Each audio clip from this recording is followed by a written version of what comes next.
imagine you had the Suhba of Sayyidina Rasulullah sallallahu ta'ala alayhi wa ala alihi, as the Sahaba did.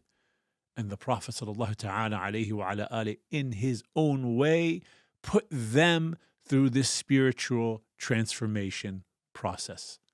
And they became who they were through the Suhba of Sayyidina Rasulullah sallallahu ta'ala alayhi wa ala alihi, constantly going in jihad, constantly giving all of their wealth in the sake of Allah Azza wa Jal, constantly moving, constantly being heard, constantly, day in and day out. And one of them says something, and the Prophet ﷺ says, that's good, but if you do this, it's even better. Constantly giving them the best action that they can take so that they're never happy with mediocre, always shooting for the stars in terms of their actions with Allah and their humility in front of Allah. That's what a teacher does.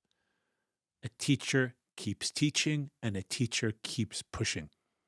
And the Prophet sallallahu ta'ala alayhi wa ala alihi did that with the Sahaba. Who did that with the Prophet sallallahu ta'ala alayhi wa ala alihi? No created being could ever do that with the Messenger of God, because he's the Sultan of all creation. Sallallahu ta'ala alayhi wa ala alihi.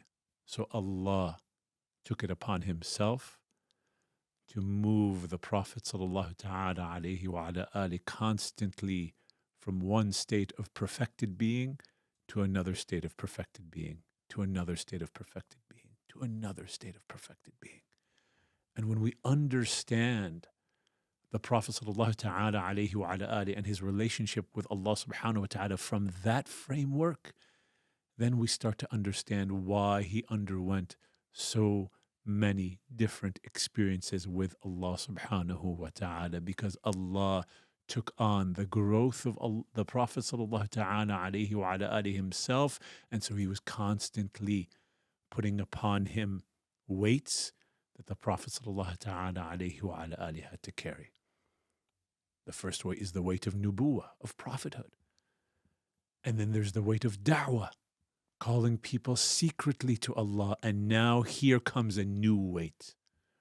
The ayah is revealed to the Prophet sallallahu ta'ala alayhi wa ala alihi, فَاصْدَعْ بِمَا تُؤْمَرْ وَأَعْرِضْ عَنِ الْمُشْرِكِينَ.